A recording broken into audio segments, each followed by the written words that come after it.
Hello everyone. ఇంట్లో కాస్త సమయం దొరికినప్పుడు ఏదైనా వెరైటీగా తినాలి అనుకున్నప్పుడు దొండకాయతో ఓసారి ఇలా చేసేయండి. అదేనండి కాయ దొండకాయ వేపుడు. దీన్ని స్టఫ్డ్ దొండకాయ అని కూడా అంటారు. నేను చూపించిన విధంగా దొండకాయలు రెండు వైపులా కట్ చేసుకొని అటు ఇటు నాట్లు పెట్టుకొని పక్కన పెట్టుకోండి. స్టవ్ పైన 10 నిమిషాలు ఉప్పు పసుపు వేసి ఉడికించి దొండకాయల్ని పక్కన పెట్టుకోండి. ఇప్పుడు స్టఫింగ్ కోసం 2 చెంచాల శనగపిండి, అర చెంచా ధనియా పౌడర్, అర చెంచా జీలకర్ర పౌడర్, కాస్త ఉప్పు, కారం, కొంచెం గరం మసాలా టేస్ట్ కోసం.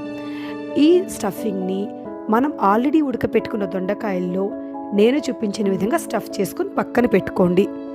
ప్రతి దొండకాయకి అలాగే పెట్టుకోవాలండి. అప్పుడే మనం వేపుడు తినేటప్పుడు చాలా బాగుంటుంది. చూస్తున్నారు కదా ఇక్కడ. ఇప్పుడు ఒక బాండిల్ తీసుకొని కాస్త ఆయిల్ బాగా హీట్ ఎక్కిన తర్వాత మనం ఆల్రెడీ స్టఫ్ చేసి పెట్టుకున్న దొండకాయల్ని కొంచెం కొంచెంగా వేస్తూ నేను చూపించే విధంగా మాత్రమే కలపాలి. సెగని మీడియంలో మాత్రమే పెట్టుకోండి. హైలో ఉన్నా లోలో ఉన్నా మన కూర టేస్ట్ అస్సలు బాగోదు. చూస్తున్నారు కదా, దొండకాయ కలుపుతూ కలుపుతూ ఉంటే మెల్లగా రంగు మారుతుంది. అంతేనండి, చాలా సింపుల్గా చేసుకునే అద్భుతమైన రెసిపీ. ఓసారి ఇంట్లో వాళ్ళకు కూడా చేసి చూపించండి. బాగుందా? అయితే ఇంకెందుకు ఆలస్యం, లైక్ చేసి కామెంట్ రూపంలో మీ అభిప్రాయాన్ని తెలియజేయండి.